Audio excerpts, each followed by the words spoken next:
Auzubillahiminash-shaytanir-rajeem. Bismillahir-rahmanir-rahim. Assalamu alaikum dear students. How are you all?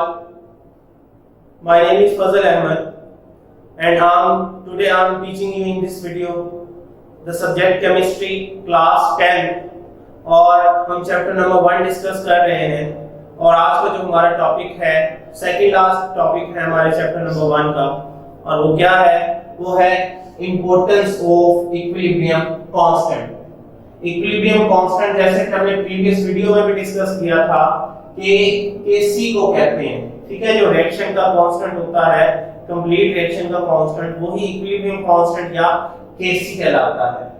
Kc की मदद से हम दो चीजें कर सकते हैं अपने केमिकल रिएक्शंस के अंदर और वही इसकी इंपॉर्टेंस है Kc की। पहली क्या है, prediction of direction of reaction, के रिएक्शन हमारा किस डायरेक्शन में चल रहा है।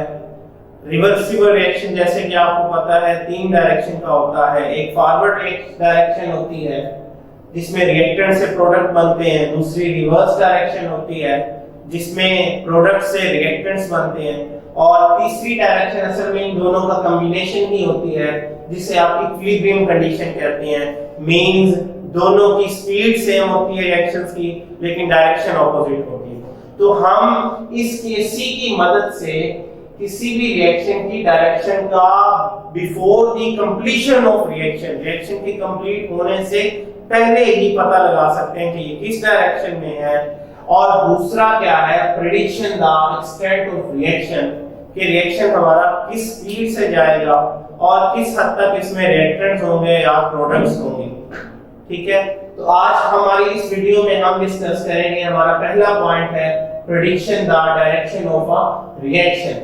जैसे कि हमने अभी बात की है कि डायरेक्शन 3 तरह की होती है, वो तीनों डायरेक्शन का हम इक्वेशन को ही कर सकते हैं। प्रेडिक्शन का मतलब होता है अंदाजा लगाना या बिफोर द टाइम किसी चीज का कंक्लूजन निकालना। तो सबसे पहले आप ध्यान में रखेंगे कि किसी भी रिएक्शन की डायरेक्शन जो है हम प्रिडिक्ट कर सकते हैं। कैसे करेंगे, बस हमने वैल्यूज को, जो हमारे पास जाहिर सी बात है जो रिएक्टेंट्स हम यूज कर रहे हैं उनकी कंसंट्रेशन होंगी हमारे पास, उनकी वैल्यूज को क्या करना है, पुट करना है। किस चीज के अंदर पुट करना है, इक्विलिब्रियम कांस्टेंट एक्सप्रेशन में, जिसे आप क्या कहते हैं, Kc कहते हैं, और वो भी एक पर्टिकुलर टाइम पर। जरूरी नहीं है कि रिएक्शन स्टार्ट हो गया तो उसके 5 मिनट के बाद हमने ये अमाउंट बीच में से कुछ चीजें लेकर उसकी कंसंट्रेशन फाइंड करनी है और बाद में इसको इक्विलिब्रियम कांस्टेंट एक्सप्रेशन में पुट करना है। जरूरी नहीं है कि 2 मिनट के बाद, जरूरी नहीं है कि 10 मिनट के बाद, आप किसी भी टाइम में ये चेक कर सकते हैं। अब हमारे पास एक रिएक्शन है जो हमें एज एग्जांपल हम यूज कर रहे हैं और उस रिएक्शन में हमें कुछ वैल्यूज दी गई हैं। सबसे पहले उस रिएक्शन की Kc की वैल्यू हमें दी गई है 57 है और ये Kc की वैल्यू 57 पर कब है, जब टेम्परेचर हमारे पास 700 केल्विन है। हमने अपनी प्रीवियस वीडियो में एक इंपॉर्टेंट बात पढ़ी थी कि Kc की वैल्यू किसी चीज पे नहीं डिपेंड करती सिवाय टेम्परेचर के। तो इसीलिए आपने टेम्परेचर को मस्ट मेंशन करना है कि 700 केल्विन पर हमारे पास Kc की वैल्यू कितनी है, 57 है। और रिएक्शन कौन सा है हमारे पास, उसके लिए हाइड्रोजन गैस मिल रही है आयोडीन के साथ और ये दोनों मिलकर हाइड्रोजन आयोडाइड बन रहे हैं। After the beginning of reaction, after some time, कुछ वक्त के बाद हमने इन रिएक्शन के बर्तन से अपनी कुछ प्रोडक्ट्स निकालनी है और उनको चेक करना है। तो हमारे पास चेक करने से पता चलेगा कि उसमें हाइड्रोजन की कितनी कंसंट्रेशन आई है, 0.10 मोल पर डेसीमीटर क्यूब। उसके बाद आयोडीन की कितनी कंसंट्रेशन आई है, 0.20 मोल पर डेसीमीटर क्यूब। और उसके बाद हाइड्रोजन आयोडाइड की कंसंट्रेशन कितनी आई है, 0.40 मोल पर डेसीमीटर क्यूब। अब बात है कि यहाँ कंसंट्रेशन के बाहर आपको ये छोटा सा T लिखा हुआ नजर आएगा। हाइड्रोजन के बाहर भी है, आयोडीन के बाहर भी है और हाइड्रोजन आयोडाइड के बाहर भी है। तो इस T का क्या मतलब है, इस T का मतलब आप ध्यान में रखेंगे क्योंकि हमने बात की है कि नॉट स्पेसिफिक टाइम, इसीलिए आप टाइम नहीं पुट करेंगे, जस्ट T पुट करेंगे जो कि शो कर रहा होगा कि किसी भी टाइम आपने ये अमाउंट्स लेनी है। अब रही बात Kc का एक्सप्रेशन बनाने की, तो Kc का एक्सप्रेशन इसका क्या बनेगा, इस रिएक्शन का Kc का एक्सप्रेशन क्या बनेगा, ये हमारे पास प्रोडक्ट है तो न्यूमरेटर में आ जाएगी, ये इसके नंबर ऑफ मोल्स है या इसकी अमाउंट हमें जो कोएफिशिएंट है तो उसको हमने पावर बना लेना है, इसी तरह से ये रिएक्टेंट्स एज इट इज लिख देंगे। लेकिन एक बात गौर से याद रखेंगे, Kc की वैल्यू तो हमें पहले से दी हुई है, इसीलिए आपने Kc नहीं लिखना, बस यहाँ पे इसको Q बना देना है। Q क्या शो कर रहा है कि ये Kc के अलावा का हम वैल्यू, Kc की वैल्यू के अलावा हम कुछ वैल्यू हासिल करने लगे, तो यहाँ QC लिख के एक्सप्रेशन आपने वही रखना है जैसे हमें यहाँ पे बताया हुआ है कि हम कांस्टेंट एक्सप्रेशन में वैल्यूज को पुट करेंगे। तो यहाँ वैल्यूज को पुट करेंगे, हाइड्रोजन आयोडाइड की वैल्यू है 0.40 वो पुट किया, इसके ऊपर स्क्वायर है तो यहाँ भी स्क्वायर आ जाएगा, फिर 0.10 है आपके पास हाइड्रोजन की अमाउंट, 0.20 आपके पास है आयोडीन की अमाउंट। जब आप इसका स्क्वायर लेंगे और उसके आंसर को इन दोनों के मल्टीप्लाई पे डिवाइड करेंगे तो आपके पास आंसर क्या निकलेगा,